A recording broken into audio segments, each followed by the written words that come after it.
भाषा सुधार गर्ने र क्षमा याचना गर्ने कुरा राख्नु भएको हुनाले के भन्न खोज्नु भएको म समय दिन्छु।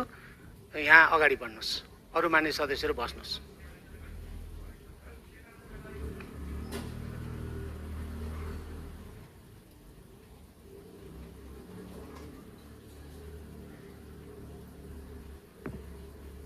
सम्मानीय सभामुख महोदय, आज अचम्म भयो। सभामुख यस्तो गरिमाय सदनमा आत्तिएर एउटा विषयवस्तुमा प्रवेश गर्नुहोस्। मान्य सदस्य कुरा राखिरहेको बेलामा विषयवस्तुमा प्रवेश गर्नलाई म मान्य सदस्यलाई जानकारी गराउँछु। व्यवहार गर्ने भयो नि। तपाईँले 5 वर्ष सभामुख चलाउँदैन सभामुख, मैले बुझिसकेँ। तपाईँ मैले खुट्टी हेरिसकेँ। किन हेरेँ भने नि तपाईँले कुरा सुन्नु परेन। के कुरा भन्दै हुन्छ भने कुरा सुन्नु पर्यो कि परेन? नसुनिकन तपाईँले जे एकैचोटि भन्न मिल्छ? मान्य सदस्यहरू, यो बैठक आजै 15 मिनटको लागि स्थगित हुन्छ।